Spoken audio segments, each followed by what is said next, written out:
गोपीजन वल्लभा गिरिवरधारी यशोदानंदन व्रज जनरंजन यशोदानंदन व्रज जनरंजन यशोदानंदन व्रज जनरंजन यशोदानंदन व्रज जनरंजन यशोदानंदन व्रज जनरंजन यशोदानंदन व्रज जनरंजन यमुना तीरा वनचारी वनचारी जय राधा माधव कुंज बिहारी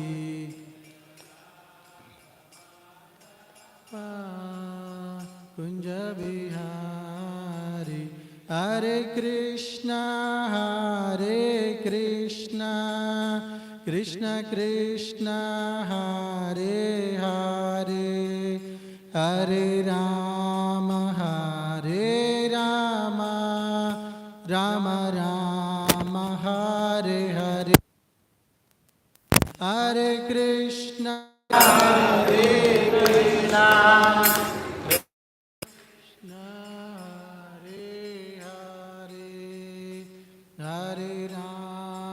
हरे राम राम राम हरे हरे हरे कृष्ण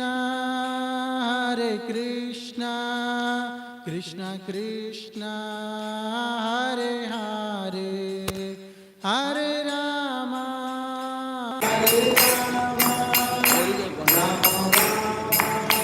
हरे हरे हरे कृष्ण कृष्ण कृष्ण हरे हरे हरे राम राम राम हरे हरे हरे कृष्ण कृष्ण कृष्ण हरे हरे हरे राम राम राम हरे हरे हरे कृष्ण कृष्ण कृष्ण हरे हरे हरे राम राम राम हरे हरे हरे कृष्ण कृष्ण कृष्ण हरे हरे हरे राम राम राम हरे हरे कृष्ण कृष्ण कृष्ण हरे हरे हरे राम राम राम हरे हरे कृष्ण कृष्ण कृष्ण हरे हरे हरे राम राम राम हरे हरे कृष्ण कृष्ण कृष्ण हरे हरे हरे राम राम राम हरे कृष्ण कृष्ण कृष्ण हरे हरे हरे राम राम राम हरे हरे हरे कृष्ण कृष्ण कृष्ण हरे हरे हरे राम राम राम हरे हरे जय गंधर्विका गिरधारी गौर हरि गंधर्विका गिरधारी गौर हरि गिरिधारी गौर हरि गंधर्विका गिरिधारी गौर हरि जय लक्ष्मी नरसिंह जय अनंत देव लक्ष्मी नरसिंह जय अनंत देव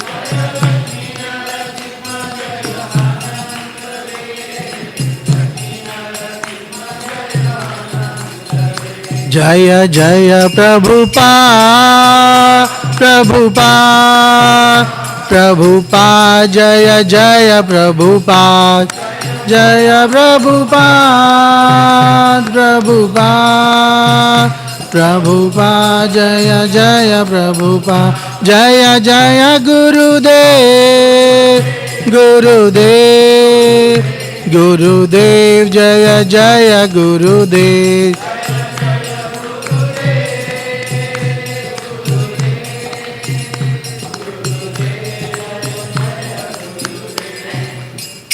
श्री श्री गंधर्व गिरधारी चेतन महाप्रभु की जय, श्री श्री लक्ष्मी नरसिंह भगवान की जय, पंचतत्व की जय, तुलसी महारानी की जय, षडगोस्वामी महाराज की जय, गुरु परंपरा की जय, शील प्रभुपाद की जय, शील गुरुदेव की जय। नारायणं नमस्कृत्यं नरं चैव नरोत्तमं देवीं सरस्वतीं व्यासं ततो जयमुदीरये। नष्टप्रायेषु भद्रेषु नित्यं भागवत सेवया भगवती उत्तमश्लोके भक्तिर्भवति नैष्टिकी। कृष्णाय वासुदेवाय देवकी नन्दनाय च नन्दगोपकुमाराय गोविन्दाय नमो नमः। मुखं करोति वाचालं पङ्गुं लङ्घयते गिरिं यत्कृपातमहं वन्दे श्रीगुरुदीनतारिणम्। ॐ नमो भगवते वासुदेवाय।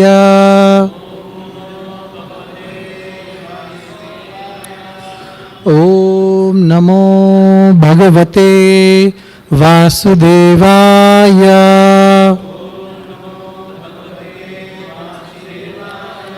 ॐ नमो भगवते वासुदेवाय।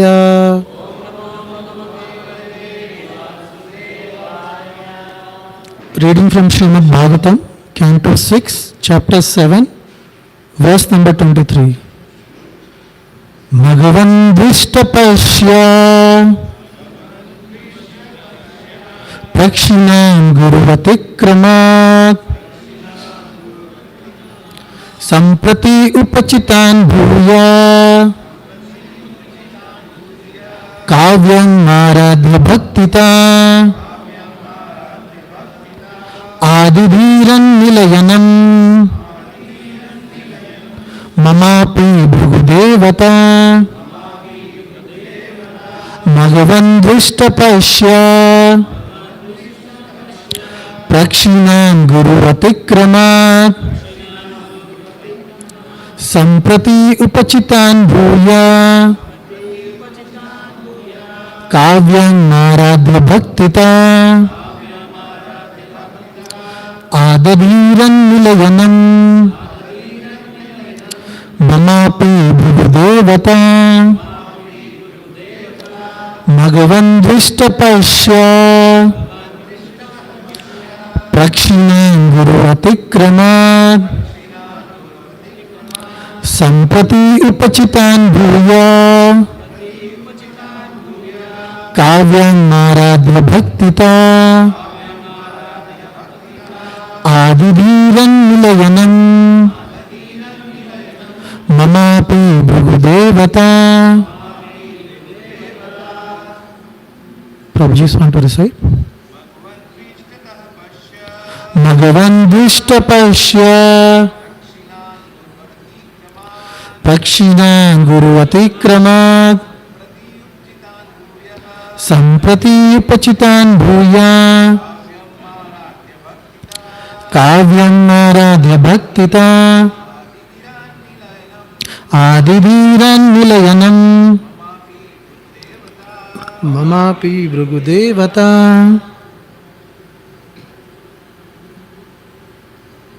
Matajis.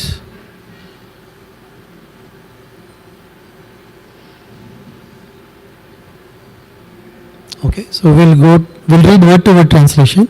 Bhagavan, O Indra, Dishta, your enemies, Pashya, just see, Prakshinan, being very weak, Guru Atikramad, because of disrespecting their Guru, Shukracharya.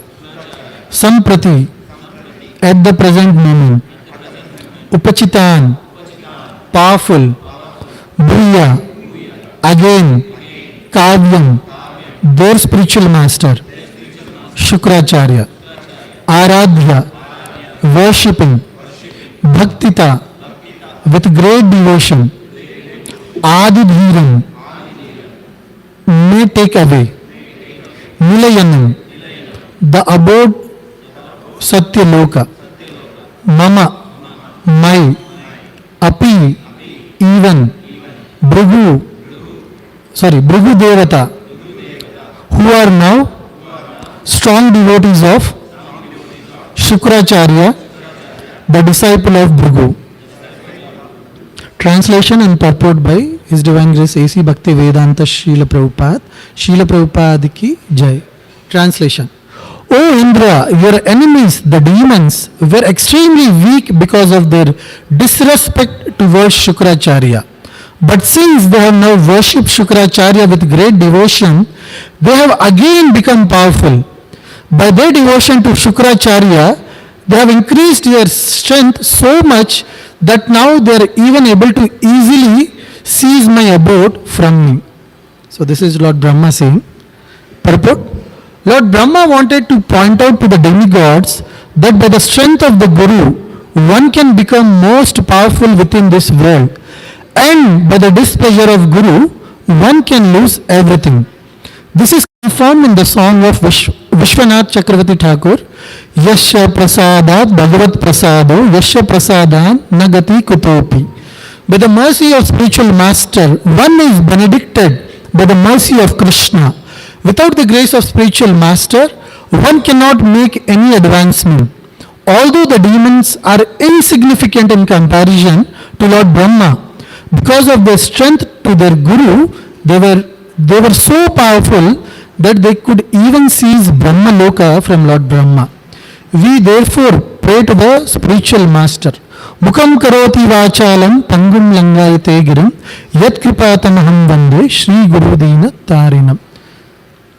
By the mercy of Guru, even the dumb man can become the greatest orator, and even a lame man can cross mountains. As advised by Lord Brahma, one should remember this Shastric injunction if one desires success in his life.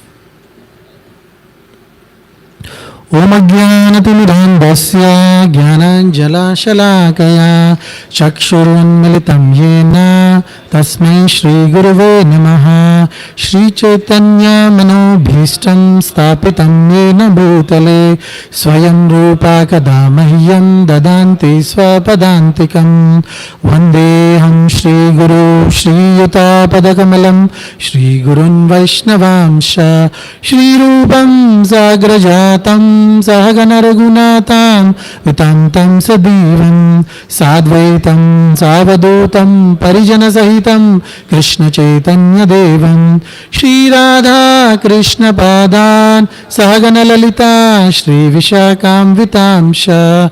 He Krishna Karuna Sindhu Dinabandho Jagatpate Gopesha Gopika Kanta Radha Kanta Namostute Tapta Kanchana Garangi Radhe Vrindavaneshwari Vishabhanu Stute Devi Pranamami Hari Priye Vancha Kalpatarubhyasya Kripa Sindhubhai Vacha Patitanam Pavanebhyo Vaishnavebhyo Namo Namaha.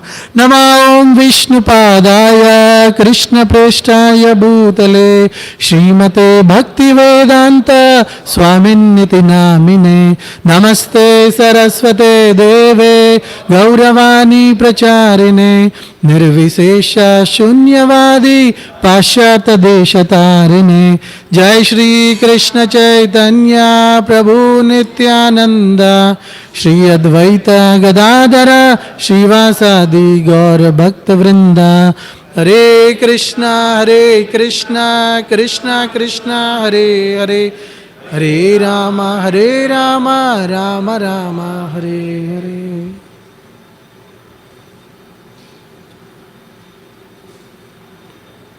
Hare Krishna. So I welcome you all for this Sunday morning Bhagavatam session. So with the blessings of all the devotees and all senior Vaishnavas and their Lordship Gamari Giridhari Chaitanya Prabhu Lakshmi Narasimha, Srila Prabhupada and Gurudev. So I seek blessings and permissions from all of you so that I can speak little bit on the subject matter of Bhagavatam, which I am not qualified, but I will try to do as much justice I could, and I seek forgiveness for whatever mistakes I might commit. I would pray to Srila Prabhupada and Gurudev that whatever I speak, it be in line with our Guru Parampara. So here we are reading from 6th canto. So if we look at the Bhagavatam, in 2nd canto, Sukadeva Goswami explains the 10 subject matters which are discussed in Bhagavatam. Ata sargo visargascha sthanam poshanam mutaha manvantarastu kata nirodha muktir ashraya. So basically these 10 subject matters which Sukadeva Goswami is describing here, Sarga Visarga. So Sarga means the primary creation which is done by the Supreme Lord. And Visarga is the secondary creation. Like once Lord Brahma is created and he is given the responsibility of creating all the 14 planetary systems and populating with all the jivas, right? So that is Visarga, that is secondary creation. Sthanam. Now, what are the positions of different living entities in this planetary system, right? So basically, 1st and 2nd canto, they form a prelude to the Bhagavatam. And from 3rd canto, which deals with Sarga, like it describes about Mahavishnu, Garbhodaksha Vishnu, Shivadaksha Vishnu, all these things. And 4th canto describes about Visarga.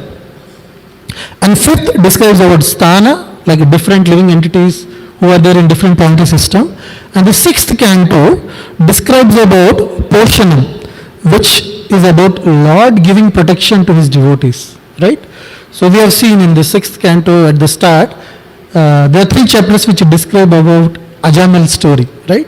So Ajamal was a great Brahmana, right? But because he transgressed, he went out of the way, he didn't follow the scriptural injunction. So Lord made sure that now he somehow re-established in his position, right? So at the end of the story, we come to know that because he named his son Narayana, so he just comes to his original state where he has been a good Brahmana, right?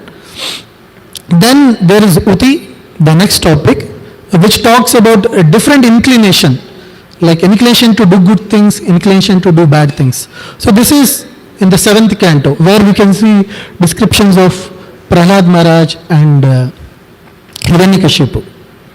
And then we have Manvantara. So the 8th canto completely describes about the complete Manvantras, right? So in the day of Brahma, there are 14 Manvantras, right? And the day of Brahma consists of 1000 Divya Yugas. So we'll also speak about one of the episode from this 8th canto because it also deals with the action of Indra, which we will be discussing today. And the 9th canto discusses about Ishanukata, all the pastimes of the Supreme Lord. And the 10th canto actually discusses about Ashraya, now how one can take the shelter of the Supreme Lord.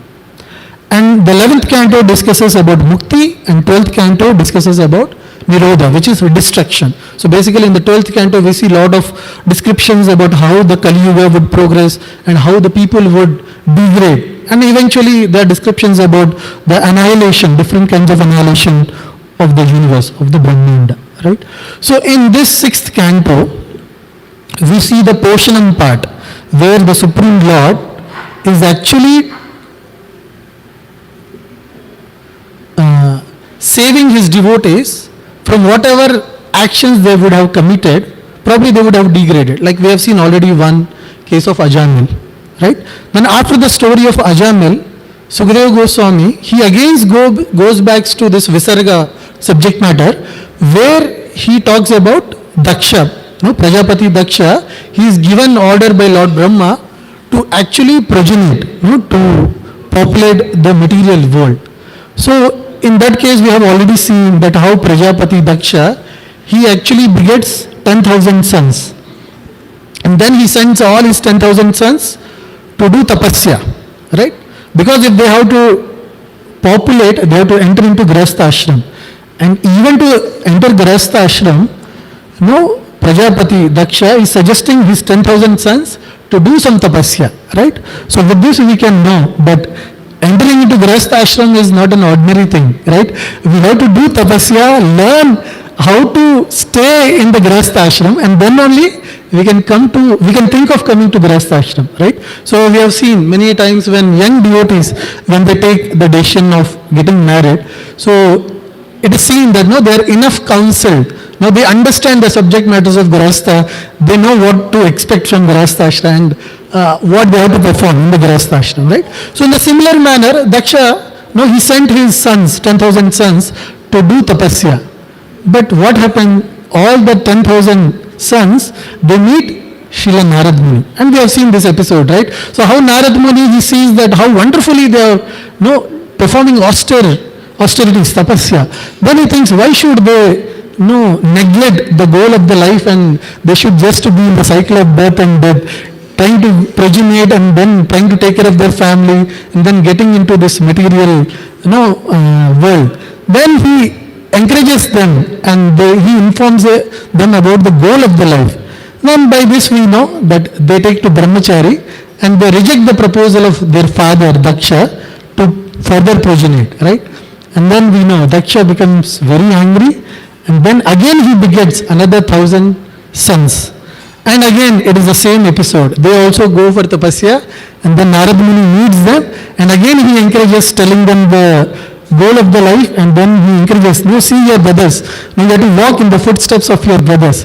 So they also become brahmachari. And then the episode of Daksha cursing Narad Muni comes into picture. We have seen that part. And then now because whoever sons he is begetting, they are getting inspired by Srila Narad Muni and they are taking brahmachari. Now this time Daksha produces 60 daughters. Now he begets daughter. So now he is safe. He knows for sure that Narad Muni would not come near my daughters, right? So then in the 6th chapter, before this 7th chapter, there are descriptions of how each of these 60 daughters have been given to Chandra, Yamaraj and different personalities in the material world, all famous personalities. And then the whole complete chapter, I think about 42 to 45 verses, Sukadeva Goswami only mentions about their lineage. Who were the sons of the first daughter, second daughter, third daughter, like that. And in the last, Sukadeva Goswami, he mentions about Vishwarup, right? And he mentions that he becomes the guru of the demigods. So at this point, Parikshit Maharaj is astonished because guru of demigods is who? Brihaspati. So he was surprised to hear how Vishwarup is becoming guru of demigods, where he has taken birth in a demon's family actually. So that was really surprising to Parikshit Maharaj. So he stopped Sukadeva Goswami and he requested him to elaborate more. How did Vishwarup become the guru of demigods, and why did Brihaspati he renounced the post of guru for the demigods. So in that context, so we are reading this shloka today, verse number 23. So at the start of this chapter, Sukadeva Goswami detailedly explains that how Indra, he was puffed up with his complete opulence. So he was surrendered completely by all the demigods, Gandharvas, Chanaras, and he was receiving their service. They were praising him and they were serving him. So he was elated. He was somewhere on the 7th heaven, right? So at that moment, he could see that his Gurudev, Brihaspati, would enter that sabha. But because he is very familiar with his Guru, he is very much accustomed to seeing his Guru day in and day out. So that moment when he was receiving lot of service from the other demigods, and he was being praised, so he didn't think to pay obeisances or pay some respects to his Guru Brihaspati. And at that moment, Brihaspati, and even along with Indra, because he was the king of in that Sabha, he was a leader. So seeing him, all other demigods who were present, they also didn't pay any attention to Brihaspati, right? So Krishna says in third chapter, right? So what the great personalities or leaders do, the praja follows, right? So here we can see a very practical example of that shloka. Right? So Krishna tells to Arjuna that if you set a bad example, like here Indra, then all the praja will follow you. And Krishna also mentions in the third chapter that he doesn't have any duty to do, but he simply performs so that the others would follow him. Because if Krishna thinks that I am the Supreme Personality of Godhead and he does not perform his duties in the Krishna Leela, then everybody would take that as a reason and they would follow him. So Krishna himself, being Supreme Lord, he says that one has to follow his duties to utmost scriptural injunction. So here we can see the practical example where the other demigods who were present along with Indra, they also forget to pay respects to their Gurudev Brihaspati. And Brihaspati, when he identifies that nobody is paying respect and they are intoxicated with their celebration, then he just walks away. Right? He doesn't curse, he just walks away. And there's a similar incident in 8th canto where Sukadeva Goswami describes about different manmantras, right? So in one of the 6th manmantra, he talks about a particular personality, Indra. So there's a different name for this Indra. So probably this offense which Indra is committing is a different Indra than this episode which we are going to discuss from the 8th canto. So in the 8th canto there is a description of Indra meeting Durvasa Muni. When he met Durvasa Muni was very happy to see Indra. So he would just give the garland what he had and he offers it to Indradev, right? Indra, he casually takes the garland, he accepts it and he just puts on the trunk of the Airavat elephant, right? And we know Airavat, it just picks, because it's an elephant, it picks it from its trunk, it puts it down and it trembles. No? And then Durvasa Muni gets offended by this act. No, he's not happy with Indra, that whatever he has offered, he is not respecting it. And that very moment, Durvasa Muni, he curses that Indra would lose everything. And he would lose eventually everything. So in this episode also, when Brihaspati, he leaves the Sabha, though he doesn't curse, right? He just leaves the Sabha. But because Indra has committed a aparad against his Guru, he eventually loses his kingdom. So here we can see that now after losing the kingdom, so the demons become powerful. So now Indra, after this episode, actually he laments, he observes that he recognizes the fact that he has disrespected his Guru Brihaspati, and Brihaspati is nowhere to be seen. He realizes his mistakes and he tries to search for his Gurudev Brihaspati to ask for forgiveness. Brihaspati, he understands that Indra has acknowledged the mistakes what he has done in his mind and he is searching for me. But Brihaspati doesn't come in front of him because eventually he wants to pull him down. So whatever pride he has with the opulence he has, so he wants to see that he just comes down from that position. He becomes a little humble, right? So thinking that Brihaspati leaves, and Indra is lamenting the whole time that he has done aparad against his Gurudev and he is not able to ask for forgiveness, right? And during this time all the demigods, they are consoling him and mentally he is not in a proper state. So Sukadeva Goswami mentions that all the demigods during this time, they become very weak in their mind, right? And at this time Shukracharya, who is the guru of demons, he suggests this is the right time for you to attack the demigods, and eventually they attack the demigods and eventually they win. So here in this shloka, all the demigods, after getting wounded in the war, they come to Lord Brahma. And this is what Lord Brahma is telling. Because you offended your Gurudev Brihaspati, you have lost everything. And because the demons, usually the demons are neglectful of their duties, right? But here they were able to do proper service to their Guru Shukracharya, right? This is what we have read in the Sloka. So after doing nice worship of their Gurudev, they got so much of strength that they could attack demigods and win over. And here Lord Brahma is telling that they even have the strength to seize my abode, right? So Brahma is in Satyalok. So he's telling that they even have the capability of seizing my abode, right?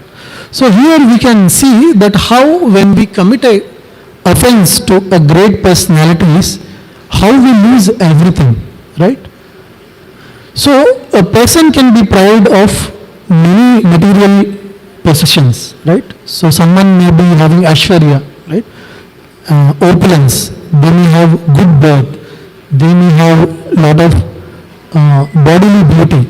So in whatever qualities we take pride in, so Krishna makes sure that he snatches away, right? Because obviously when we are proud of all these qualities, material qualities, we get puffed up, right? And we don't give the respect the other person deserves to, right? So here we can see Indra is supposed to give respects to his Gurudev, but he doesn't give it.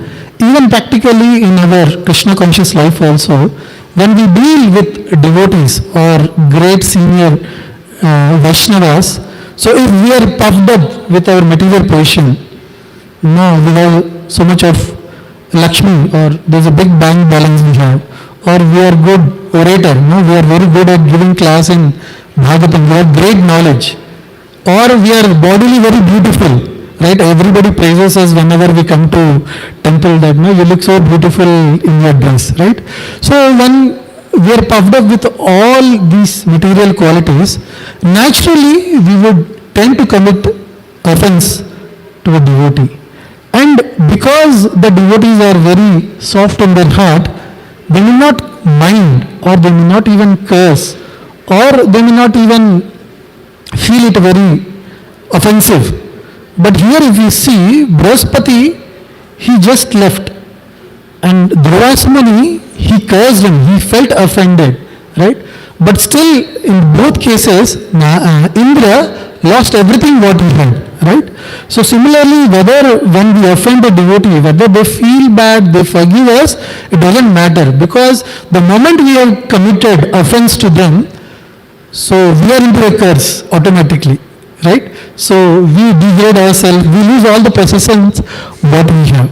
So in this context, in 10th chapter, there is a shloka which Sukadeva Goswami mentions. So here in this 10th canto, we know when the 8th child of Devaki is born, Kamsa sees that it's a baby girl, but still he tries to kill the baby girl. And then what happens? The baby girl turns into Durga Devi, and then she makes a statement that the person who is supposed to kill you has already taken birth somewhere else. And once Kamsa realizes that all the offenses which he has been done, he is doing to his sister, he has killed 7 child of Devaki, and he himself is an uncle, right? So he feels very bad for the offense he has done to his sister and Vasudeva. So at that moment he asks for forgiveness from his sister, and he leaves both Vasudeva and Devaki. And when he comes to his court and he narrates this to his ministers, right? That moment they again instigate him. Now how can you do that? How can you release them? You don't know that this could be a trick from demigods. So you should not leave them. You should in fact kill every child who is being born within these 10 days in your kingdom, right? So in this context, he says that you should actually kill all the kids who are born. So taking the suggestions from his ministers, Kamsa again reacts. So now this is also another practical example for association. So actually if you read Kamsa's episode, even in the start, before he putting Devaki into prison, He didn't had intention of capturing Devaki and putting into prison. Again, now he is instigated by his ministers, the demons. Here also we can see vividly, right? So though he asks forgiveness and he feels very bad for killing all the childs, but again he is being instigated, right? And when he acts upon this suggestion, that's when Sukadeva Goswami, he mentions, Ayu Shriyam Yasho Dharmam Lokanashisha Evacha Hanti Shreyasya Sarvani Pumso Mahad Atikritma. So here we can see that in Indra's case, he has offended his guru. And here in the shloka, we can see Sukadeva Goswami is mentioning that one who offends a Mahatma, so he loses all these material qualities, whatever he possesses. Ayu, the longevity of his life, he loses it. Shriyam, the beauty, he loses it. Dharmam, so whatever the punya, he has been collecting, he would lose this. Lokan, the destination to go to higher planetary systems because of his pious activities, he would lose even that. Ashisha, all the blessings what he has got from great personalities. So, when someone offends, we should understand that we lose everything basically, whatever we have materially. Right? So again in the first canto, when Kunti Maharani prays to Lord Krishna, she prays that someone who is intoxicated or who takes pride in all these material qualities, the Aishwarya and education or bodily beauty, so they cannot approach the Supreme Lord. Only one who has materially exhausted, only they can approach Lord Krishna. So it doesn't mean materially exhausted means we should give up away everything. Even a rich person who might have a lot of riches, but he doesn't have any material desire to enjoy that riches. So in that sense, he is materially exhausted, right? So the material desires are completely exhausted in that person. So we should not think if I have riches, I may not be able to surrender to Krishna or I may not know Krishna, right? So whether we are poor or whether we are rich, whether we have fame or we don't have fame, whatever we possess, if we can engage in the service of the Supreme Lord, then Kunti Maharani says we can understand the Supreme Lord. Otherwise, if we are pride, if we are intoxicated with all the material things what we have, we cannot understand the Supreme Lord. Right? So here in this context, we'll see that how Indra was able to get his opulence. Right? So if we understand, Indra itself is a great position, material position, right? So all of us here, with whatever material position we currently have, we all aspire to move forward, right? So if you are doing business, you think that in another 2-3 years, I want to earn so much. If you are working, then we think we want to progress, we want to get promotion, or we want to go to probably out of India so that we can earn more, right? So everybody is thinking about improving their material position, right? So now if we compare with what we are aspiring to the position of Indra, it is very, very high, right? So whatever you can aspire to do in this material world, so probably you can try to become a president of probably America, because America is the most powerful country. So whoever is the president of America can be assumed as the most powerful person in this material world, right? So now if you aspire to become probably the president of America, if you try to compare it with the position of Indra, how low it is. It is very, very low, right? It is insignificant materially.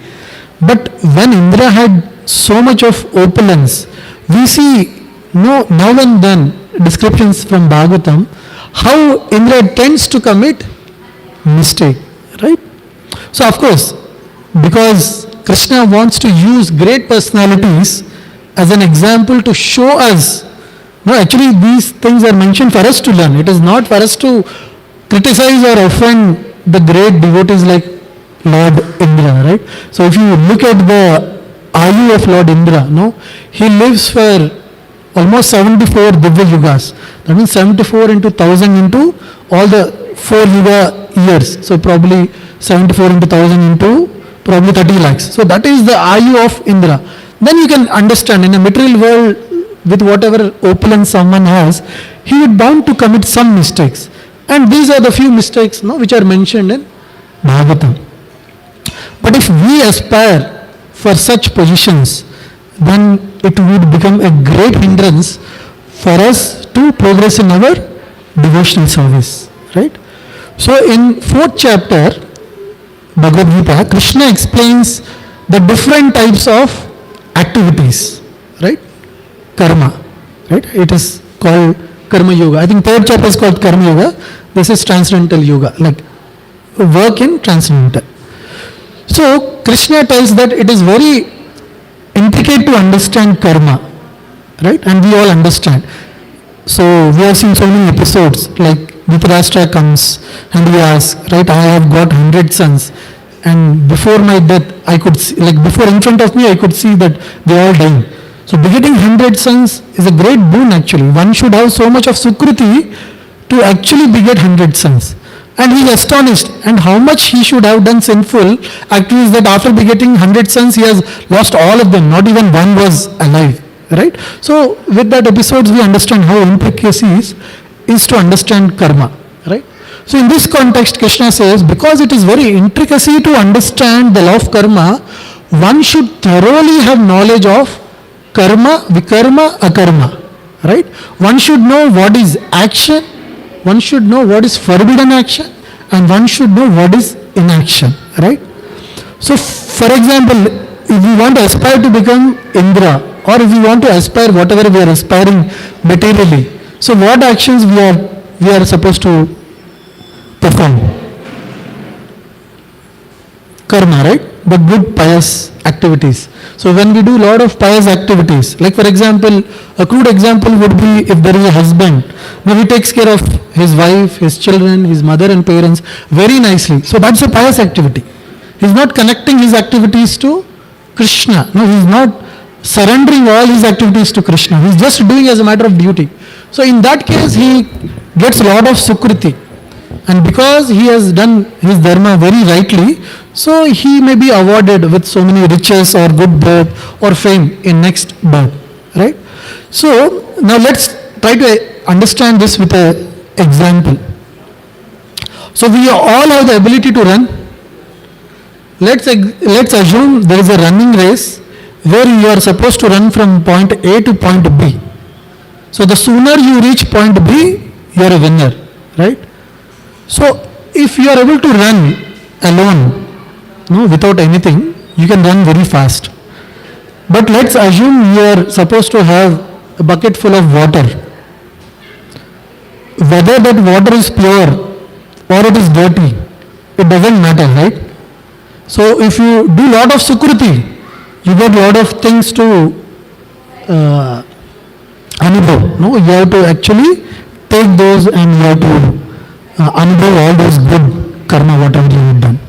And if you do bad, sinful, forbidden activities, again you have to take birth to get the reactions.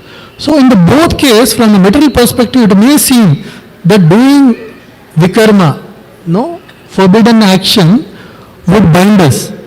But actually doing good, auspicious activities also bind us, right? So Krishna says in 3rd chapter that work has to be done as a matter of yajna towards Vishnu. So when a work is done as a matter of duty towards Vishnu or Lord Krishna, otherwise it is karma bandhana, right? It would actually bind us to the material world. So whether if someone is trying to do a lot of philanthropic work, no, he is doing only pious things, he is not doing any forbidden or vikarma, eventually he would get a good birth, he would get a lot of fame, he will get a lot of riches. But what happens? Eventually when we all, like for example, assume like I get a birth in a politician family because of my philanthropic activities, then what happens? I am born with a silver spoon, right? I need not worry about day-to-day activities. Even if I spend like crore rupee, like for example, Ambani's son, now if he spend 1 crore every day, even though he cannot exhaust his riches in his complete lifetime, right? So if you are born in such situation, how would you live the life? Would you live a pious life, or you would live a life with forbidden activities more? What is practical? Maybe out of 100, maybe one could still surrender to Krishna. Like there are so many rich people who surrender to Krishna and who use all this wealth in the service of Krishna. Like, but what is the general tendency for us if we be in that situation? We would tend to do negative or forbidden activities, right? So this is what eventually Indra had committed, right? So he was born with so much of opulence, but in that opulence he was so much of pride and intoxicated that he had to commit a mistake. So eventually, even though we may think that doing pious activity is very good for me, but on a long run, we actually end up committing sinful activities. You have to understand this point. This is very, very important. Now, if we understand that committing, doing auspicious or good things also, or as per the intention of Shastras, is still not good for me in a long run. Maybe I would enjoy the reaction, good deeds, good reactions in the next Janma or in this Janma also. But in the long run, for sure, 99% the chances are I would commit mistakes. I would offend. I would commit gross sinful activities, right? We are sure, right? Everybody agrees with that, right? So that's why we should not aspire to improve our material position, right? So we are seeing here, right? So even though if we try to aspire to become Indra, eventually we might fall down, and we never know. There are so many stories of Indra incidents where Indra has to take a birth again in the Bhavarlok, sometimes in form of pig also.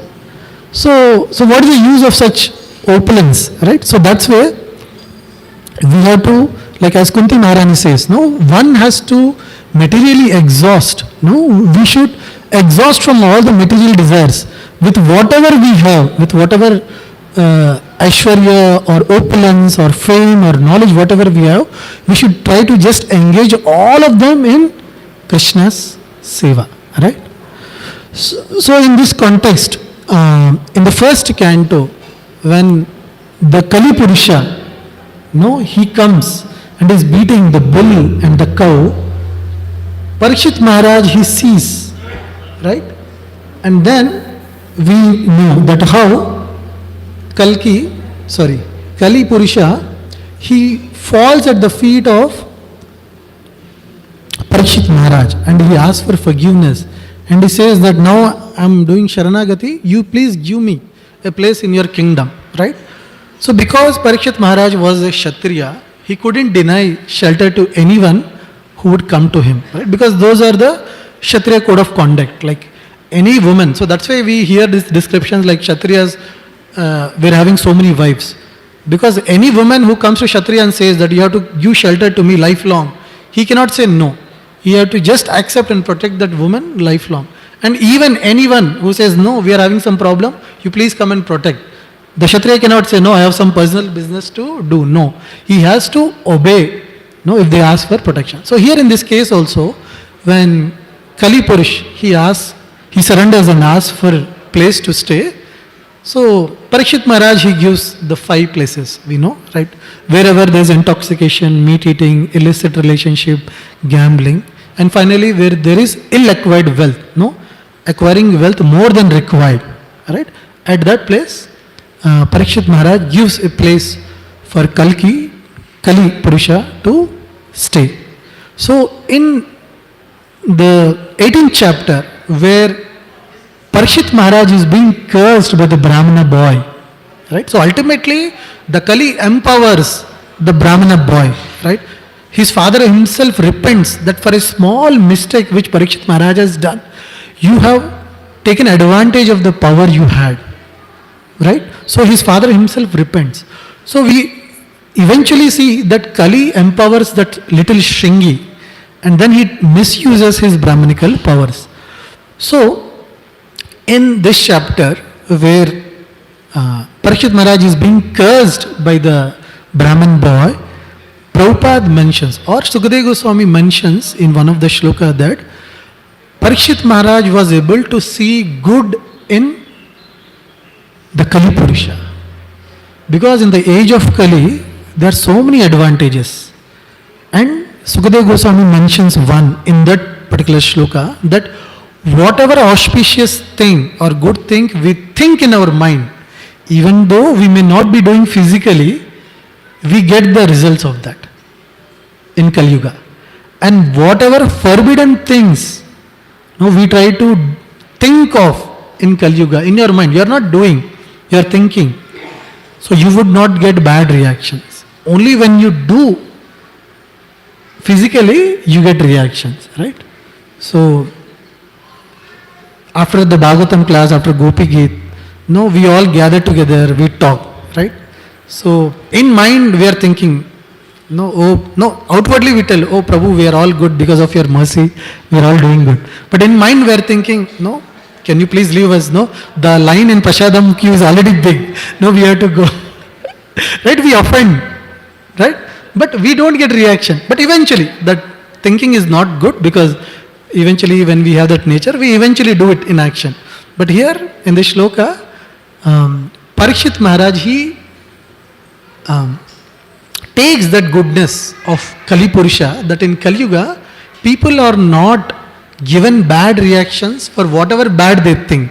So that is the advantage he thinks of Kali. So that's why he gives a position to Kali. Because Shaunika Rishis are astonished. Why should Parikshit Maharaj not just kill the Kali Purusha? Why should he give a stan in his kingdom? Right? So they were astonished. So this is what Suta Goswami mentions.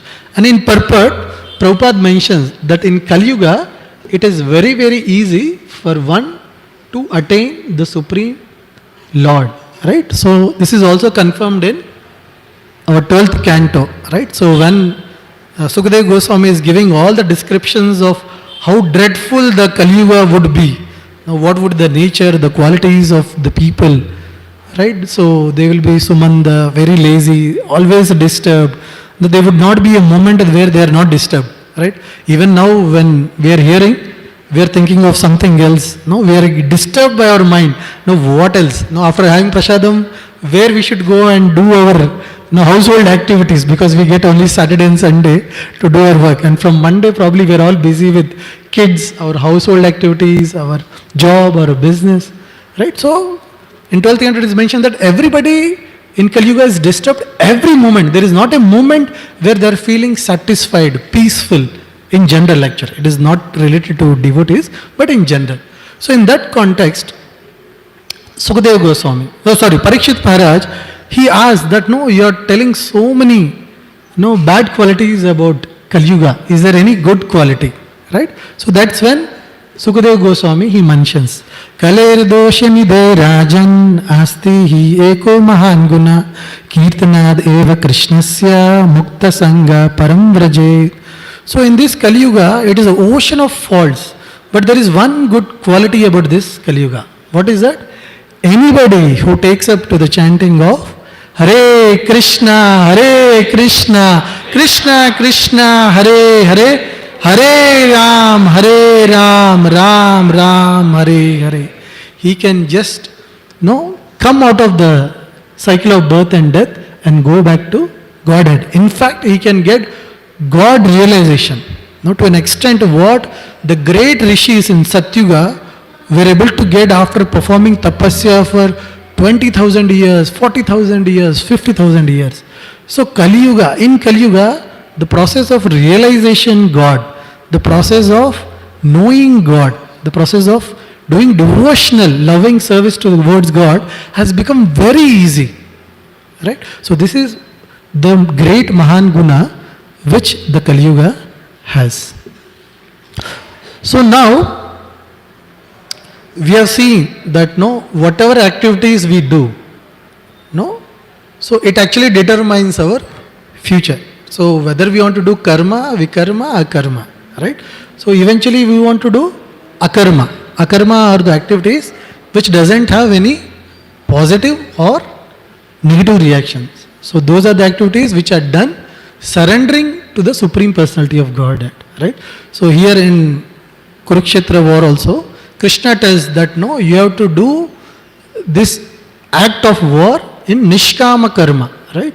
So there is Swakama Karma, where he tells that, no, if you participate in the war, this is what you will get. You will go to Swarga. No, if you win, you will get the kingdom. If you don't win, if you die also, anyway, because you have done your duty, you will go to Swarga. So that is all Swakama Karma. But we have to do our duties in a Nishkama Karma, where we are doing the duty as a matter of duty, where we are just surrendering to Lord Krishna and doing those activities in those thoughts. So I would just end with a small story.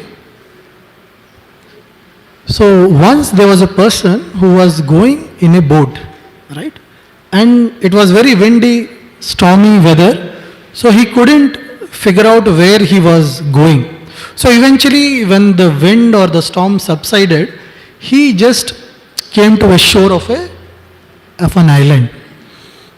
In that island, it was very peculiar in different ways. In that island, they would choose one person to be king for one complete year. And the more peculiar than this was, after 1 year, they would just take him to another island, which is isolated with full of wild animals, and they would just drop him there. And next year, they would choose another king, another person as a king. So eventually, this person who had come to the island, he gets an opportunity to become king, right? So all this time when he was there on the island, he has seen many people becoming king. So once they become king, usually what happens? Probably for 8 months, 10 months, they are enjoying their kingly status, right? Like how here in Indra, he just puffed up, intoxicated with his all riches. So even the person who was made king, he's all enjoying left and right all 8 to 10 months. But once, after 10 months, when the period has come near, that he knows that he should eventually give up this kingly position and he is supposed to go to an island alone. No, he will be just thrown in that island and they would just come back. And that island is full of wild animals. You can understand the position of the person, right? So he is happy, joyful, enjoying initial probably 8 to 10. And last few months, you can just imagine.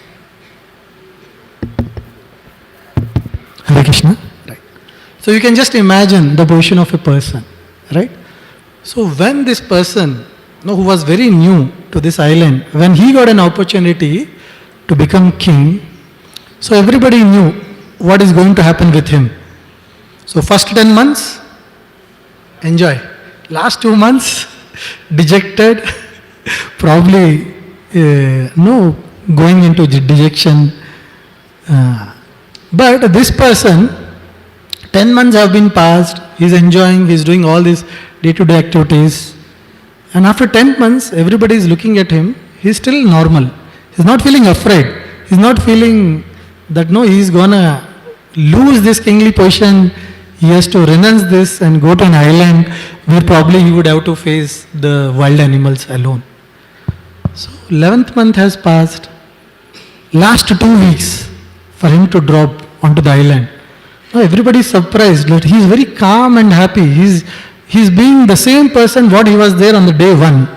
And everybody is surprised how he can manage his composure in these situations. So finally that day had come where that person had to be taken to the island. So eventually the designated persons, they just took hold of him, made another person as the king to the town. They just took him onto the boat and they just left him on the island. The moment they went to the island, they were surprised to see that there were so many people with band baja, with garland, and they are dancing, welcoming this person. They were astonished. How is it possible? All these years, whenever we have come to drop someone, he is afraid and he is greeted by all wild animals. But here we see that opposite is happening. So all the while, within this 1 year, what the person has done, every day he would see that he would go to this island, make sure he drives away all the wild animals, take all the important personalities like group of carpenters, blacksmith, some soldiers, some farmers, some businessmen. And within this 1 year, he has established one kingdom there. And now because he is the king, because under his guidance, everybody have formed the whatever establishment there. So when he had come here, again they are welcoming their king. And 1 year he was a king in this town, and in the other, like subsequent years, he was king for that town, right? So this is our life. So this human form of body, whatever has been given to us, we should not simply waste enjoying. No, like the previous kings. No, we just keep on enjoying, and at the age, very old age, probably some 75, 80, we are worried what to do. I don't know. Nobody is speaking to us. We don't have any independency. Independently, I cannot do anything. Right? And we are worried. So instead of that worry, we should just act like the other person, where we are also thinking about the destination which this body can take us to. And by doing that, we are happy in this life. No, he is happy in that kingdom, and he was happy in the other kingdom. So when we are able to utilize our material body in the service of the Supreme Lord, and we are prepared for the next life, anyway we are happy in this life doing devotional service, right? And in the next life also we are benefited. We are happy in our next life also. So with this, I will conclude today's session. Grantraj Srimad Bhagavatam ki jai, Srila Prabhupada ki jai. Please forgive me if I have committed any mistakes, if I have deviated from the message of Srila Prabhupada in our Guru Parampara. So, Nice class, Prabhupada. thank you. Nice reference at the ending, like a sweet. Thank you. Regarding devotees, how their mental status will be in the end of the lifetime is very So all credits actually goes to our senior Vaishnavas and Srila Prabhupada, from whom we have gotten this message. It is not that I have that intelligence to connect dots, speak, form a good story, but this is all what we have heard from our senior Vaishnavas. So all credit goes to our senior Vaishnavas who have been taking care of us. taking that references and presenting it in a timely manner. Thank you. Thank you. Thank you.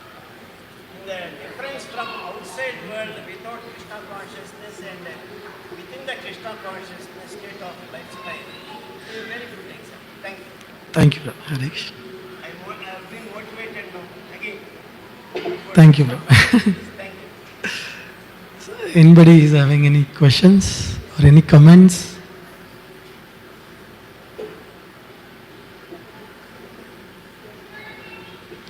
Okay. Srimad Grantaraj Bhagavatam ki jai, Srila Prabhupada ki jai. So we'll proceed to Gopi Geet. Thank you, everyone. Thank you.